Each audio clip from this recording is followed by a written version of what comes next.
Hello everyone. ఈ video ప్రతి ఒక్కరికి యూజ్ అవుతుందని కాదు, కానీ ఇలా ప్రిపేర్ చేసుకోవాలి అనుకొని దీని గురించి తెలియకపోయినా లేదు తెలుసుకొని ఇంట్లో ప్రిపేర్ చేసుకుంటాము కానీ ఎలా చేస్తారో తెలియదు అనుకునే వాళ్ళు ఎవరైనా ఉంటే ఈ వీడియోని ఎండ్ వరకు చూడండి. అసలు ఇక్కడ నేను ప్రిపేర్ చేస్తున్నది ఏమిటి అంటే, ఇది మెయిన్గా చిన్నపిల్లలు ఉన్న వాళ్ళకి, అంటే డేస్ బేబీస్ లేదా మంత్స్ బేబీస్ లేదా ప్రెగ్నెంట్తో ఇంట్లో ఎవరైనా ఉన్నారు అంటే వాళ్ళైతే కంపల్సరీ ఈ వీడియోని స్కిప్ చేయకుండా ఎండ్ వరకు చూడండి. ఇక్కడ నేను చిన్నపిల్లలకి తయారు చేస్తాం కదా, బొట్టు పెడతాం కదా చిన్నపిల్లల్ని రెడీ చేసేటప్పుడు, ఆ బొట్టు అయితే ఎలా ప్రిపేర్ చేసుకోవాలో చూపిస్తాను.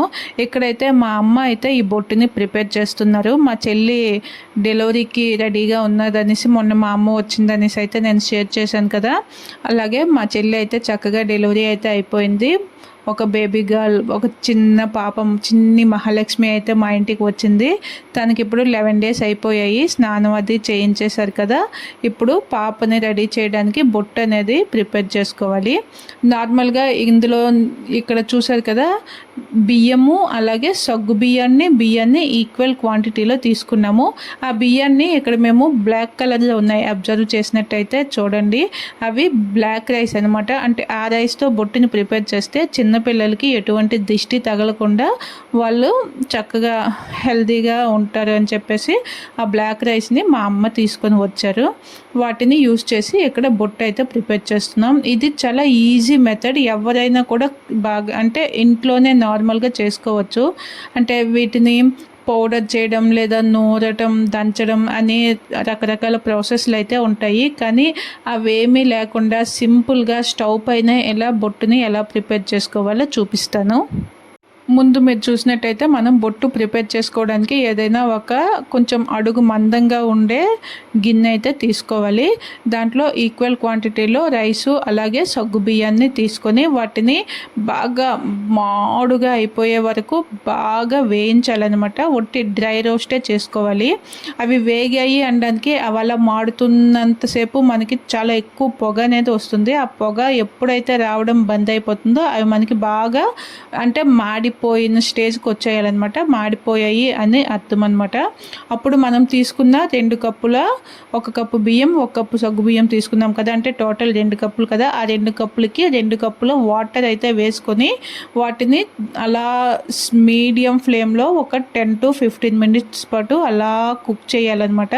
అవి బాగా కుక్ అయిపోయి చూసారు కదా, మనకి రైస్ ఉడికితే గెంజి ఎలా అయితే వస్తుందో అలాగే మనకి ఆ గెంజిలాగా ఒక లిక్విడ్ అయితే ఫామ్ అవుతుంది. మనం వాటిని బాగా రోస్ట్ చేసేస్తాం కనుక ఇక్కడ మనకు అది ఆ గెంజి అనేది బ్లాక్ కలర్లో వస్తుంది.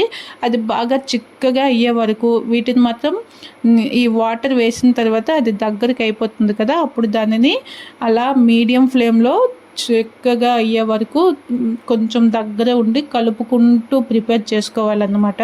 నార్మల్గా అయితే ఇక్కడ మనం మాడుగా రోస్ట్ చేసుకున్న తర్వాత వాటిని సన్నిపై నూరుకొని కానీ వాటిని దంచి పౌడర్లా చేసుకొని బొట్టు ప్రిపేర్ చేస్తారు. కానీ ఇక్కడ వాటర్ వేసి ఇలా మనం డైరెక్ట్గా లిక్విడ్నే ఫామ్ చేసుకుంటే మనకిది చూసారు కదా, అలా వడగట్టుకొని తీసిన తర్వాత ఒక డబ్బాలో స్టోర్ చేసుకొని కొంచెం ఎండలో చూపించితే అది ఫుల్గా డ్రై అయిపోతుంది. పెట్టేటప్పుడు మనం అంటే చిన్నపిల్లలకు పెట్టేటప్పుడు ఒక 2-3 drops వాటర్ని అయితే వేసుకొని కొంచెం ఫింగర్తో రబ్ చేస్తూ అది ఇలా లిక్విడ్లా అవుతుంది. అప్పుడు దానిని మనం పిల్లలకి పెట్టుకోవచ్చు అనమాట.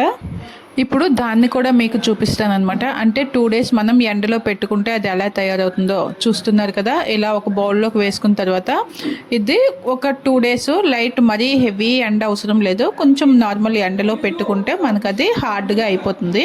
అంటే లిక్విడ్లో వెట్నెస్ ఉంటే మనకు అది పాడైపోయే ఛాన్స్ ఉంటుంది అనమాట. అందుకే దీన్ని ఇలా డ్రై అయ్యే వరకు ఎండబెట్టేసుకోవాలి. చూస్తున్నారు కదా, మనం పెట్టాలి అంటే బొట్టును పెట్టుకునే టైంలో ఒక 2 drops వాటర్ వేస్తే అది కొంచెం వాటర్ వేసిన తర్వాత ఆ వాటర్ వేసిన ప్లేస్లో దాన్ని ఇలా మనం ఫింగర్తో రబ్ చేస్తే అది మనకి ఒక చిన్న ఇంక్ టైప్లో వస్తుంది అనమాట. దానిని తీసి చక్కగా ఇలా పిల్లలకి పెట్టవచ్చు. స్టార్టింగ్లో చెప్పాను కదా, అంటే ఈ బొట్టు పెట్టడం వల్ల లాభాలు ఏంటి. ఇప్పుడు మనం బయట చాలా రకాల ప్రొడక్ట్స్ అయితే దొరుకుతున్నాయి చిన్నపిల్లల కోసం, కానీ వాళ్ళ స్కిన్ అనేది చాలా డెలికేట్గా ఉంటుంది. మనం బయట ప్రొడక్ట్స్ అవి ఎంత తక్కువ యూజ్ చేస్తే అంత మంచిది అనమాట. అసలు యూజ్ చేయకపోవడమే మంచిది. చూస్తున్నారు కదా ఎంత ఈజీగా ఇంట్లోనే మనం ఈ బొట్టు అనేది ప్రిపేర్ చేసుకోవచ్చో. ఇందులో ఎటువంటి మనం కెమికల్స్ కానీ ఎటువంటి ప్రిజర్వేటివ్స్ ఏమీ యూస్ చేయని అవసరం లేదు. జస్ట్ మనం ఒక 1 అవర్ స్పేర్ చేసాము అంటే ఈ పిల్లలకి ఒక 1 ఇయర్ వరకు లేదా 3 ఇయర్స్ వరకు బొట్టు మనం ఎప్పుడు పెట్టాలంటే 3 ఇయర్స్ తర్వాత కూడా మనం ఇలా అంటే ఆడపిల్లలకి బొట్టు పెట్టేటప్పుడు ఇంత పెద్దగా కాకపోయినా చిన్న బొట్టు పెట్టేటప్పుడైనా మనం ఆ స్టిక్కర్స్ బయట కలర్స్ కాటుక అవి కాకుండా ఈ బొట్టు మంచిగా షైనీగా ఎటువంటి దిష్టి తగలకుండా పిల్లలకి చాలా బాగా అనిపిస్తుంది. ఇక్కడ చూసారు కదా మా పాపనైతే ఇలా బొట్టు పెట్టి మీకు చూపించడానికి అని చెప్పి అలా వాటర్ డ్రాప్స్ చేసి అది ఒక చిన్న ఇంకులా ఫామ్ అయిన తర్వాత దాన్ని ఇలా మనకి నచ్చిన సైజుగా పెట్టుకుంటే పిల్లలు కూడా చూడడానికి బాగా ఉంటుంది. ఈ వీడియో మీ అందరికీ హెల్ప్ఫుల్ అవ్వాలని మీతో షేర్ చేస్తున్నాను. ఈ వీడియో నచ్చింది కనుక ఒక లైక్ చేసి మన ఛానల్ని తప్పకుండా సబ్స్క్రైబ్ చేసుకోండి. మీకు ఎటువంటి కామెంట్స్ చేయండి, తప్పకుండా రిప్లై చేస్తాను. అలాగే ఛానల్ని సబ్స్క్రైబ్ చేసుకోండి. Thank you.